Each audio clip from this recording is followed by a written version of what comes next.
এখন আমি এসেছি মাছের বাজারে। এই মাছের বাজারটা আমাদের বাড়ি থেকে একটু দূরে।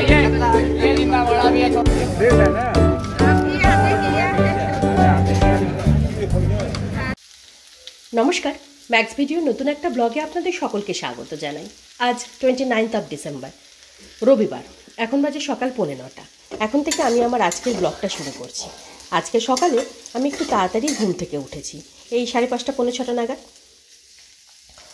আর ঘুম থেকে ওঠার পর সকালের প্রতিদিনের যে কাজকর্মগুলো থাকে সেগুলো সব সেরে ওই 7টা 10-15 নাগাদ গেছিলাম মাছ বাজারে। এই মাছ বাজারটা আমাদের বাড়ি থেকে একটু দূরে আছে, ওই 6-7 কিলোমিটার মতো। তো মাছ বাজার থেকে মাছ কিনে 8টা 20-25 নাগাদ বাড়ি ফিরলাম। এখনও ব্যাগ থেকে মাছগুলো বের করিনি। বাড়ি ফিরে দেখি মা স্নান ধান করে পুজোয় বসেছে। আমি হাত মুখ ধুয়ে ড্রেসটা চেঞ্জ করে আগে দুধটা জাল দিলাম। আর এখন ওই ব্রেকফাস্টের জন্য কালো জিরে, কাঁচা লঙ্কা, টমেটো দিয়ে একটু আলু ফুলকপির তরকারি করছি। আর গতকালকে রাতে কিছু রুটি রয়েছে, তো ওই রুটি আর এই আলু ফুলকপি তরকারি দিয়ে আমাদের ব্রেকফাস্ট হয়ে যাবে।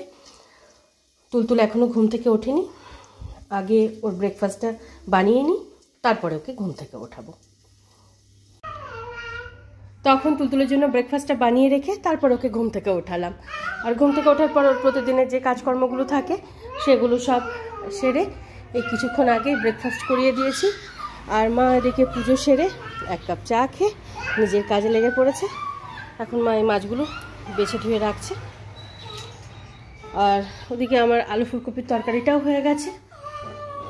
এখন আমি এই ঘরের বিছানাপত্রটা গোছাবো, ততক্ষণ আমার মাছ ধোয়া হয়ে যাবে, তারপর দুজনে ব্রেকফাস্টটা সেরে নেব।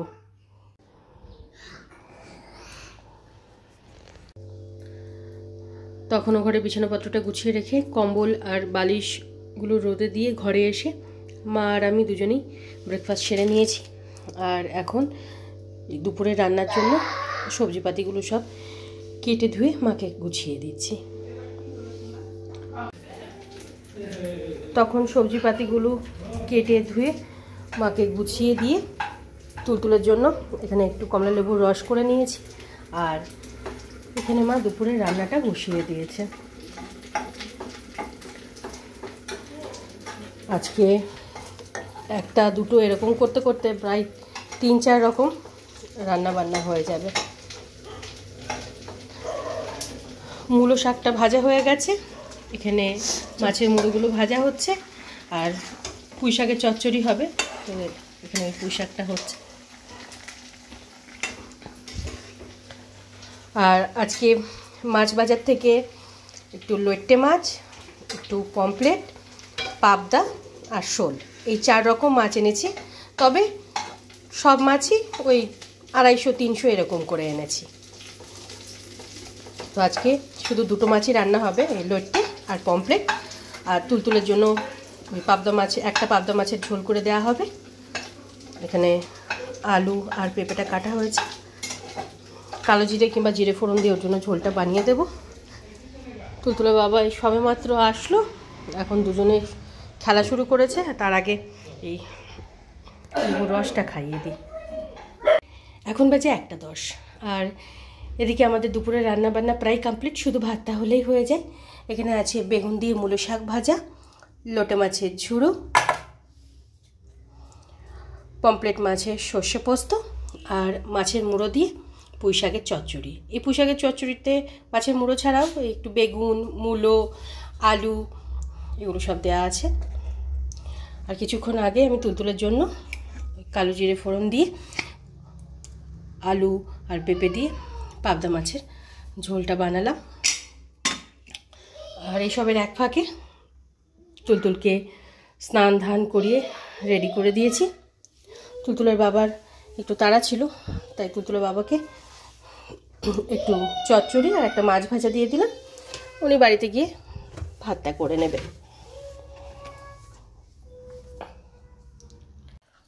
এখন বাজে 1টা 40।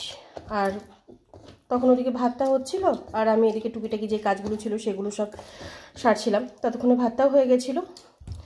আর এখন মা আর তুলতুল দুজনে একসাথে লাঞ্চ করছে। এতদিন পরে মা আজকে ঠিক সময়ে লাঞ্চ করছে, মানে বাড়িতে থাকলে মা এরকম সময় লাঞ্চ করে।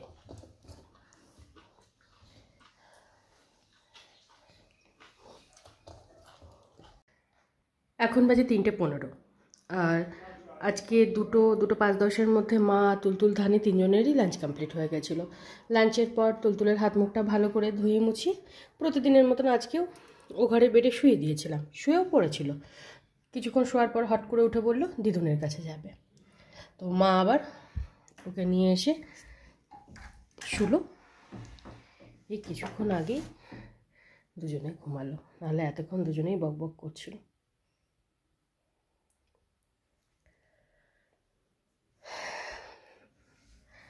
আর আমি এদিকে যে কয়েকটা কাজ বাকি ছিল সেগুলো সব সেরে তারপরে গেছিলাম স্নানে। স্নান ধান সেরে জামা কাপড়গুলো বাইরে মেলে এখানে আমি আমার খাবারটা বেড়ে নিয়েছি।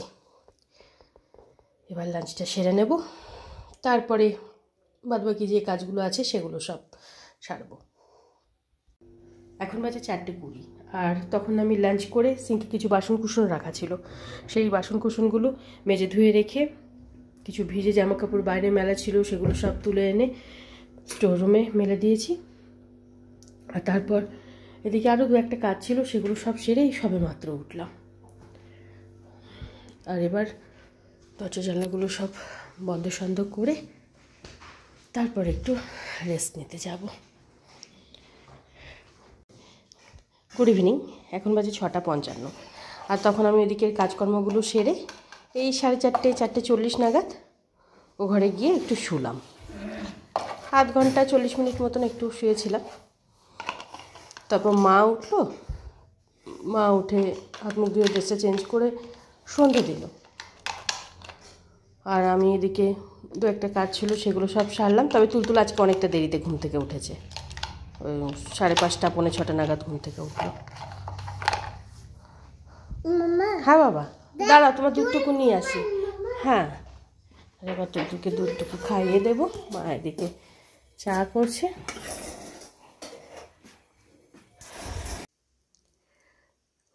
তখন আমি তুলতুলকে দুধটুকু খাইয়ে দিলাম আর মা এদিকে চাটুকু খেয়ে এখন পিঠে বানাতে শুরু করেছে। মা আজকে বানাচ্ছে চিতই পিঠে। এগুলো তো সাধারণত মাটির সরাতেই হয়, তবে আপাতত মাটির সরা বাড়িতে নেই,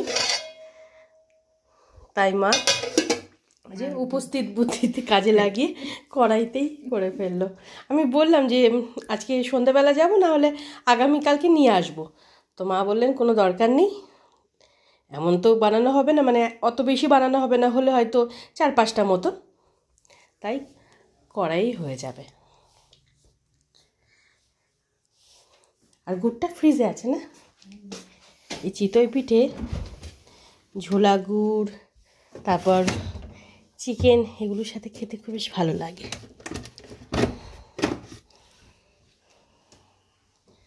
এটা তো মা, এই গুড়টা তো।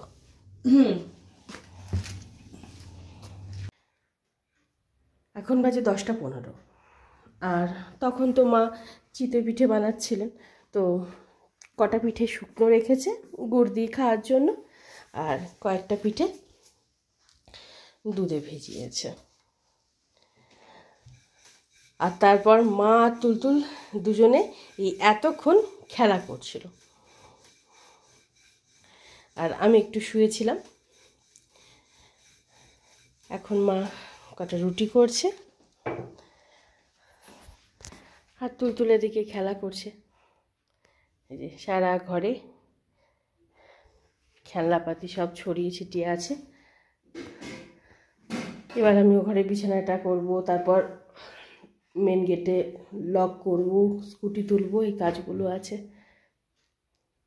মা আজকে একটু দেরিতেই রুটি করছে, কারণ তুলতুল তো মোটামুটি 5:30 পৌনে 6টা নাগাদ ঘুম থেকে উঠলো, এত তাড়াতাড়ি তো ঘুমাবেও না, আর দুধটাও একটু দেরিতে খাওয়ানো হয়েছে, তাই ডিনারটা আজকে তুলতুল একটু দেরিতে করবে। কি? এই বাবা, এই বাবা, ওই বাবা, ওই বাবা, এটা কি করছো মা তুমি? হ্যাঁ যাই মা, ভেজাই। কি করছো বাবা? না বাবা, বাবারে বাবারে, নেই রানি।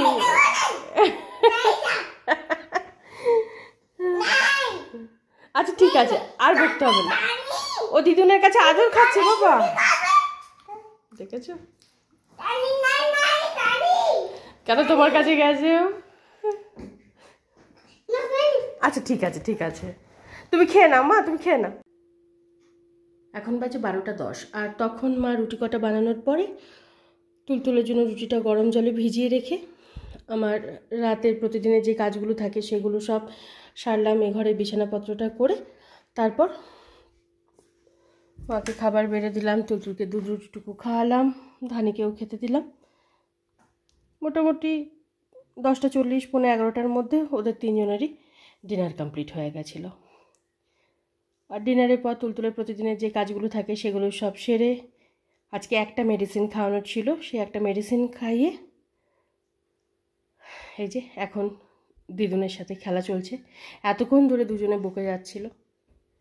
মা শুয়ে পড়েছে, মানে ঘুমিয়ে পড়েছে, চোখটা বুজে এসছে, তারপরেও বলে যাচ্ছে দিদুন দিদুন, মানে গল্প করো।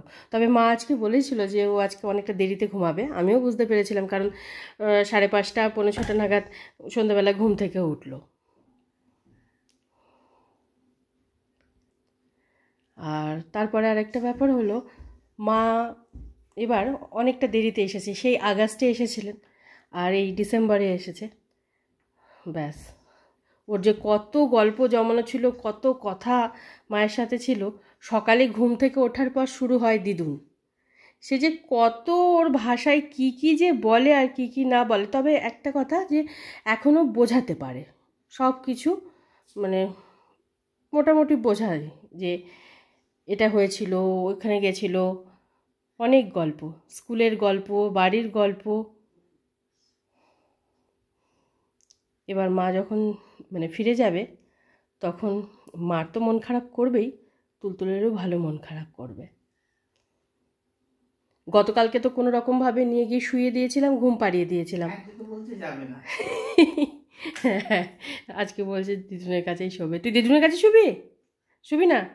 এখন আবার বলছে না। তো চল,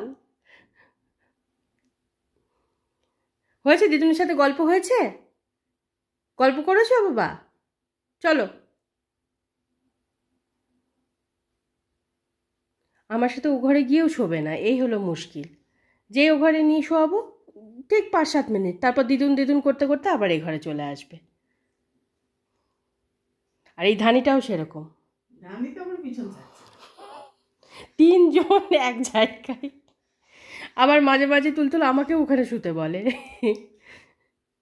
আমি কোথায় শোবো? চলো মা, চলো শোবে, চলো এসো না, তাহলে দিদুনের কাছে শো,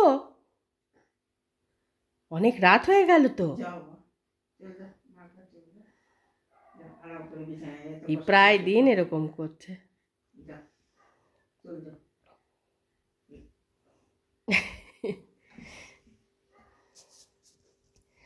আর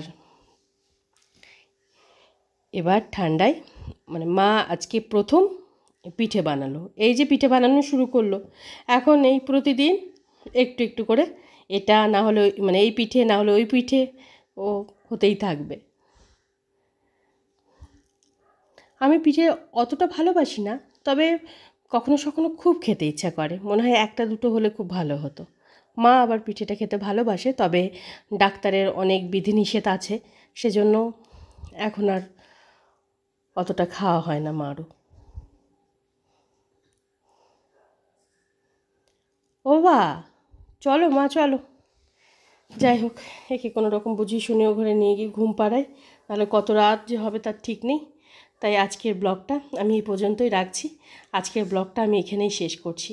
আমার এই ব্লগটা যদি ভালো লেগে থাকে তাহলে আমার এই চ্যানেলটাকে সাবস্ক্রাইব করে দেওয়ার জন্য বিশেষভাবে অনুরোধ রইল, সাথে লাইক আর শেয়ার করে দেওয়ার জন্য অনুরোধ রইল। সকলে ভালো থাকবেন। Bye and good night.